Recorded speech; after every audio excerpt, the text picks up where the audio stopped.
Hey everybody, Cokeman 250 here.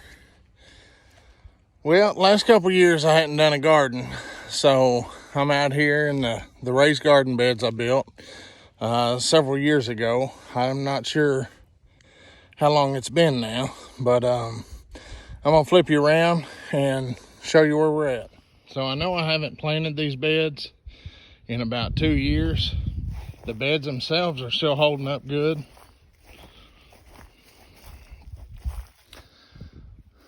I haven't finished plumbing them all. This one has the spigot. It just needs the sprinkler that goes across. This one I've weeded just now. And there's gonna be another video coming up. I bought this little hand cultivator.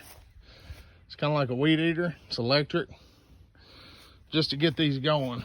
You know, I'll probably only use it like once a year to get these things going. So we're gonna see how good that thing works. Here's the other one. And this, I've been just going through here and just got through with the other one. You know, the soil is pretty loose.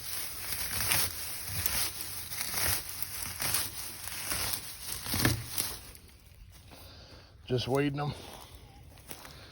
The old pallet compost pile didn't make it. So I'm probably just going to throw these pallets off to the side, burn them. There's still a lot of good compost in there. And I'm going to plant some butternut squash in there. And I'm just going to let it travel and grow. But, you know, that's where I'm at with this. And let me turn it back around. You know, I've been real busy with work and working on the house and stuff the last couple years. So, hadn't done a lot homestead wise. But you know, I talked a lot in videos when I used to make videos a lot. And I used to talk a lot about infrastructure and getting your infrastructure in place. And, you know, I built these garden beds. The infrastructure's here. They're not where I want them to be, but they're here. So it don't take long for me to, sorry, pollen. It don't take long for me to spend a little bit of time and start growing some vegetables. And the same thing, I haven't had chickens in a while. Excuse me. But got the chicken coop, got the water, everything's there. I actually have some chicken feed and some drums, so it wouldn't take but getting a hold of somebody, buying 4 to 6 laying hens, and I'll be back in the egg business. In my old barn, you know, I showed you in one of the videos, I got rabbit cage set up. Everything I need for rabbits, except I had to go buy some feed. And if you're on Facebook at all, you know that you can buy rabbits all the time. I mean, people selling rabbits everywhere. So wouldn't take long for me to get back in the, you know, rabbit meat business.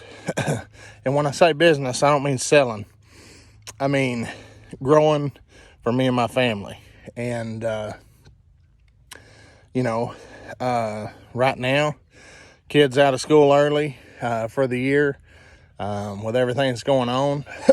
So though I may be still working and putting in a lot of hours, got some extra hands that are free right now. Not a lot of extracurricular activities going on with them. You know, none really. So they got nothing but time. And he'll be out here. My boy will be out here helping me clean up the rest of these garden beds. And, you know, they can tend the garden. They can, you know, I'll probably be getting some chickens here pretty soon again. And they can tend the chickens, you know. And so, you know, though you're not doing it or all the time, put yourself some stuff in place to where if the circumstances arises, you can get back to being more self-sufficient in a very short amount of time. You know, and don't just build your stuff and leave it there waiting for a bad time. You know, experiment with it a little bit, use it a little bit, get whatever animals you'd like to raise and deal with them for a while, 6 or 8 months, you know, a year. And I know, just fit it in and learn it. And then you'll have that skill set if something happens and you need it. You know, what do I think is going to happen here in the near future? I'm an optimistic person, so I always look at the optimistic side of things, and I think we're going to get back going. And will it be the same as it was? No, not for a long time. I think we'll see some inflation. I think, you know,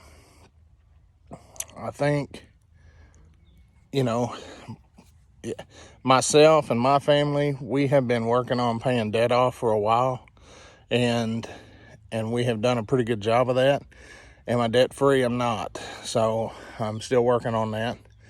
But to help offset that, that's going to be my mind focus, is to, you know, throw some extra stuff at my debt, get it knocked out. I'm probably in the best place that I've ever been in my life right now with debt, because we have focused for a long time and not really done a whole lot for the last 10 years, maybe a little longer. Not a lot of huge purchases. We did do some work on the house, stuff like that, but not a lot of toys, I guess you could say. And then, you know, so I get a little more peace of mind right now with what's going on. I don't know if a person ever be where they want to be, you know what I mean? If you ever going to feel just comfortable with what you got and where you're at, no matter what's going on. But there's steps I'm taking right now to get prepared and do some stuff to be a little bit more self-sufficient, save some trips to the grocery store, keep an extra few bucks in my pocket, stuff that I can grow, I can, you know, get eggs, and need be, I could sell eggs to my neighbors, or not even sell, but just give them to my neighbors and stuff, you know, because, you know, we're pretty close here on the lane where I live, up on the mountain, and we, you know, we trade a lot. Not trade, but, you know, we may take somebody dinner one night, and some, you know, we may have breakfast brought to us one day. So there's a lot of stuff that, you know, giving your neighbors eggs when you got them anyway, and you're probably not going to use them, you know, it's worth it, because I'm sure your neighbors have things or skill sets or something that you may need sometime. So, but this is what I'm doing, some things, and I'll go along. Like I said, I'll do a little mini video on this electric cultivator thing I bought. Cheapest one they had on Amazon. So, but anyway, I'll come back. Next video you see probably be that cultivator. So think about what you can do, put a few things in place, and even if you don't have time to tend them right now, build the infrastructure of the homestead so that you can implement things in a short amount of time. So this is Cokeman 250 from the land of the free, the home of the brave. God bless everybody, and remember, prep smarter and pray harder.